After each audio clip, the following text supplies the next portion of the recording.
আজকে আমি জামাতকে বলবো, আপনাদের জন্য সুবর্ণ সুযোগ চলে আসছে। আগামীকালই নির্বাচন হবে না, হক্কানি ওলামায়ে কেরামের সাথে আপনাদের যে মতনৈক্য আছে বসে সমাধান করেন। চমৎকার এক সুযোগ, চমৎকার এক সুযোগ। দেখেন, নৈতিক ও আদর্শ মিল না থাকলে সাময়িক মিল থাকে না। বিএনপির সাথে আপনাদের চরম দোস্তি ছিল, একই সাথে আন্দোলন সংগ্রাম করেছেন, কিন্তু আদর্শ নৈতিক মিল না থাকার কারণে উভয় প্ল্যাটফর্ম ভিন্ন হয়ে গেছে। আমরা চাই না অনৈতিক কোনো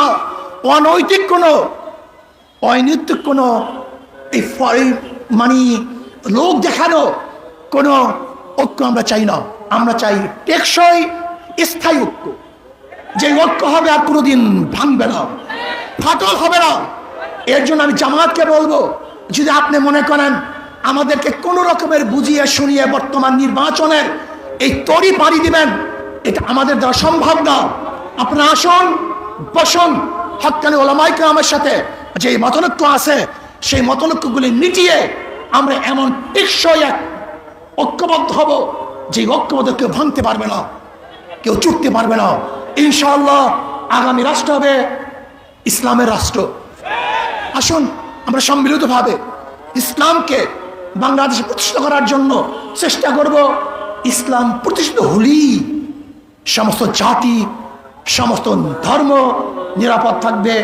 এবং সলিমুল্লাহ, যে সলিমুল্লাহ, নওয়াজ সলিমুল্লাহ ইউনিভার্সিটি প্রতিষ্ঠিত করেছে, সেই নওয়াজ সলিমুল্লাহর জন্মবার্ষিকী, মৃত্যুবার্ষিকী ইউনিভার্সিটি প্রতিষ্ঠিত হবে না, পালন হবে না, তাও আমরা চাই না।